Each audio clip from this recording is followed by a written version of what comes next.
Assalamualaikum warahmatullahi wabarakatuh. Salam sejahtera bagi kita semua.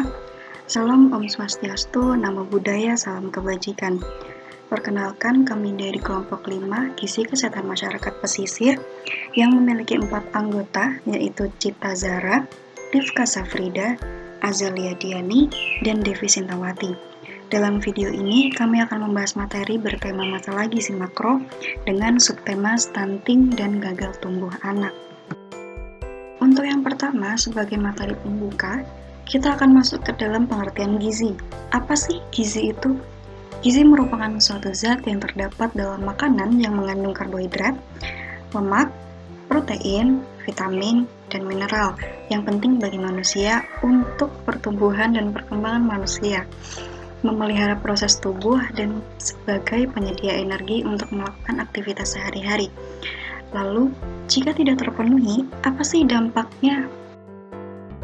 Analisis permasalahan. Salah satu faktor penyebab stunting yaitu tingkat pendidikan ibu. Pendidikan dapat mempengaruhi kemampuan ibu dalam mengetahui dan menerapkan hal tertentu seperti pola asuh. Ibu yang berpendidikan lebih tinggi umumnya dapat memilih makanannya lebih baik mutu dan jumlahnya.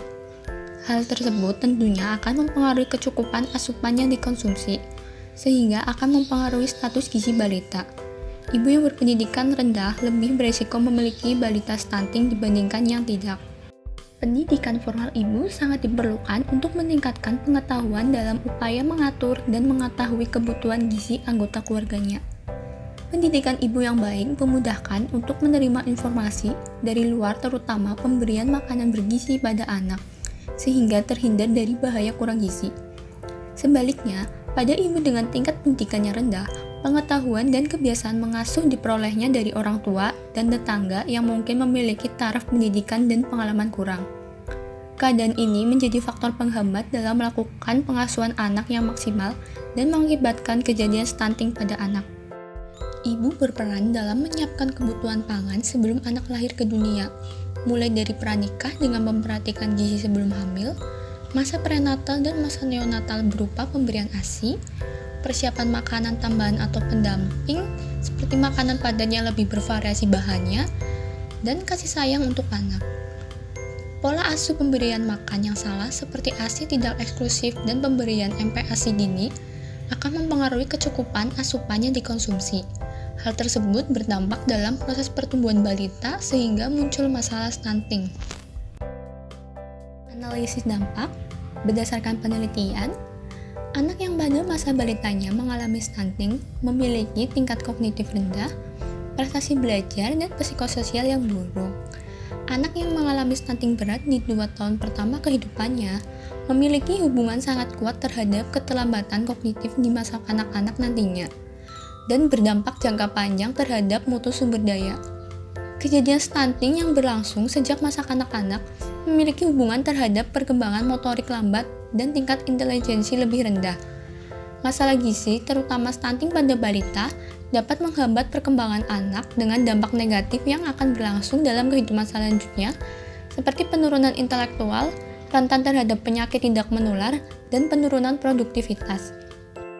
Salah satu dampak dari tidak cukup gizi yaitu akan ada kejadian stunting dan gagal tumbuh pada anak. Lalu, apa sih stunting itu? Stunting adalah kondisi gagal pertumbuhan tubuh dan otak pada anak akibat kekurangan gizi dalam waktu yang lama, sehingga anak lebih pendek atau perawakan pendek dari anak normal seusianya dan memiliki keterlambatan dalam berpikir. Umumnya disebabkan asupan makan yang tidak sesuai dengan kebutuhan gizi. Stunting merupakan ancaman utama terhadap kualitas sumber daya manusia Indonesia, juga ancaman terhadap kemampuan daya saing bangsa. Hal ini dikarenakan anak yang mengalami stunting bukan hanya terganggu pertumbuhan fisiknya saja, yaitu bertumbuh pendek atau kerdil, melainkan juga terganggu perkembangan otaknya, yang mana tentu akan sangat mempengaruhi kemampuan dan prestasi di sekolah, produktivitas dan kreativitas di usia-usia produktif. Kemudian, bagaimana keadaan stunting di Indonesia? Terhitung sejak 2013, di Indonesia naik turun perkembangan stunting tidak begitu signifikan, hingga di tahun 2019, stunting dinyatakan mengalami penurunan sebesar 3,1%. Kementerian Kesehatan berharap angka stunting dapat terus menurun 3% di setiap tahunnya, sehingga target 19% pada tahun 2024 dapat tercapai. Lantas, apa saja faktor yang menyebabkan stunting? Yang pertama, kekurangan gizi sejak janin dalam kandungan sampai awal kehidupan anak, yaitu 1000 hari pertama kelahiran. Penyebabnya karena rendahnya akses terhadap makanan bergizi, rendahnya asupan vitamin dan mineral, dan buruknya keragaman pangan dan sumber protein hewani.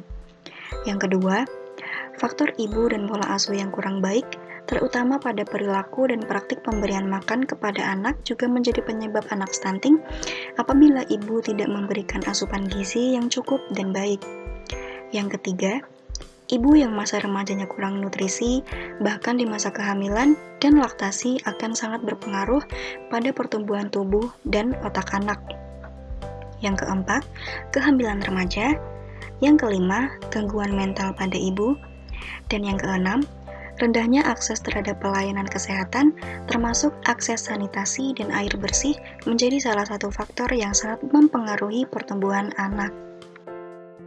Lalu, bagaimana caranya mencegah stunting? Yang pertama, pola makan. Masalah stunting dipengaruhi oleh rendahnya akses terhadap makanan dari segi jumlah dan kualitas gizi, serta seringkali tidak beragam. Istilah isi piringku dengan gizi seimbang perlu diperkenalkan dan dibiasakan dalam kehidupan sehari-hari.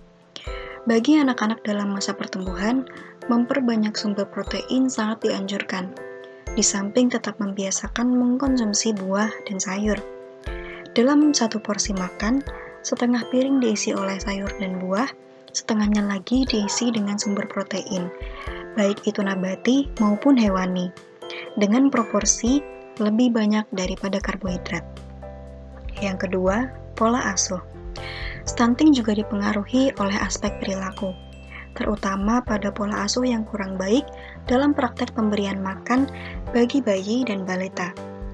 Dimulai dari edukasi tentang kesehatan reproduksi dan gizi bagi remaja sebagai cikal bakal keluarga, hingga para calon ibu memahami pentingnya memenuhi kebutuhan gizi saat hamil dan stimulasi bagi janin, serta memeriksakan kandungan 4 kali selama kehamilan. Yang ketiga, sanitasi dan akses air bersih. Rendahnya akses terhadap pelayanan kesehatan, termasuk di dalamnya adalah akses sanitasi dan air bersih, mendekatkan anak pada risiko ancaman penyakit infeksi.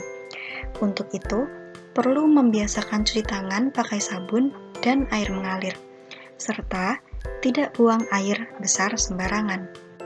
Dari permasalahan di atas, dapat diberikan solusi berupa yang pertama, melakukan penyuluhan, karena penyuluhan merupakan sarana edukatif untuk meningkatkan pengetahuan masyarakat.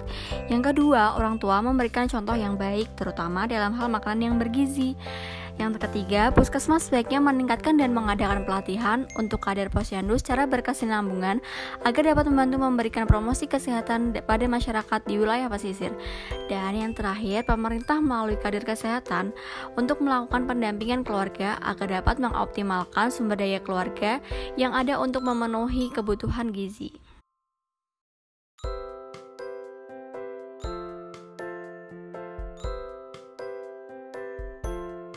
Demikian video pembelajaran mengenai stunting dari kelompok 5. Semoga bermanfaat. Terima kasih.